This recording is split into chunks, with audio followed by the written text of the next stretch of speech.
আসসালামু আলাইকুম। আমরা আজকে আসছি নায়কপুর ইউনিয়নে নায়কপুর ব্লকের মাহরা গ্রামে কৃষক আব্দুল হক পাঠানের বাড়িতে। উনি এবছর 20 শতক জমিতে তরমুজ আবাদ করেছে। এবছর ঠান্ডা বেশি থাকায় তরমুজ গাছের গ্রোথ অনেকটা কম, এবং এই গ্রোথ প্রাকৃতিকভাবে আমরা বৃদ্ধির জন্য সরিষা খৈলের হরলিক্স জমিতে প্রয়োগ করব।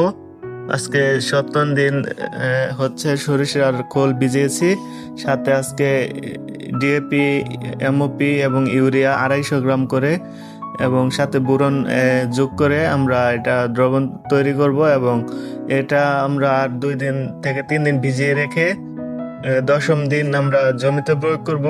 প্রতি 1 কেজি খোলের সাথে 10 কেজি 10 লিটার পানি আমরা অ্যাড করে আমরা জমিতে সমানভাবে প্রতিটি গাছের মাদায় আমরা প্রয়োগ করব, এবং এতে করে গাছ প্রাকৃতিকভাবে খাবার উৎপাদন করতে পারবে এবং গাছের গ্রোথ অনেক ভালো হবে, গাছ মোটা তাজা হবে এবং রোগ প্রতিরোধ ক্ষমতা সম্পূর্ণ হবে, এবং এতে করে দেখা যায় যে ফলন অনেক বৃদ্ধি পায়। তো ধন্যবাদ সবাইকে। আসসালামু আলাইকুম।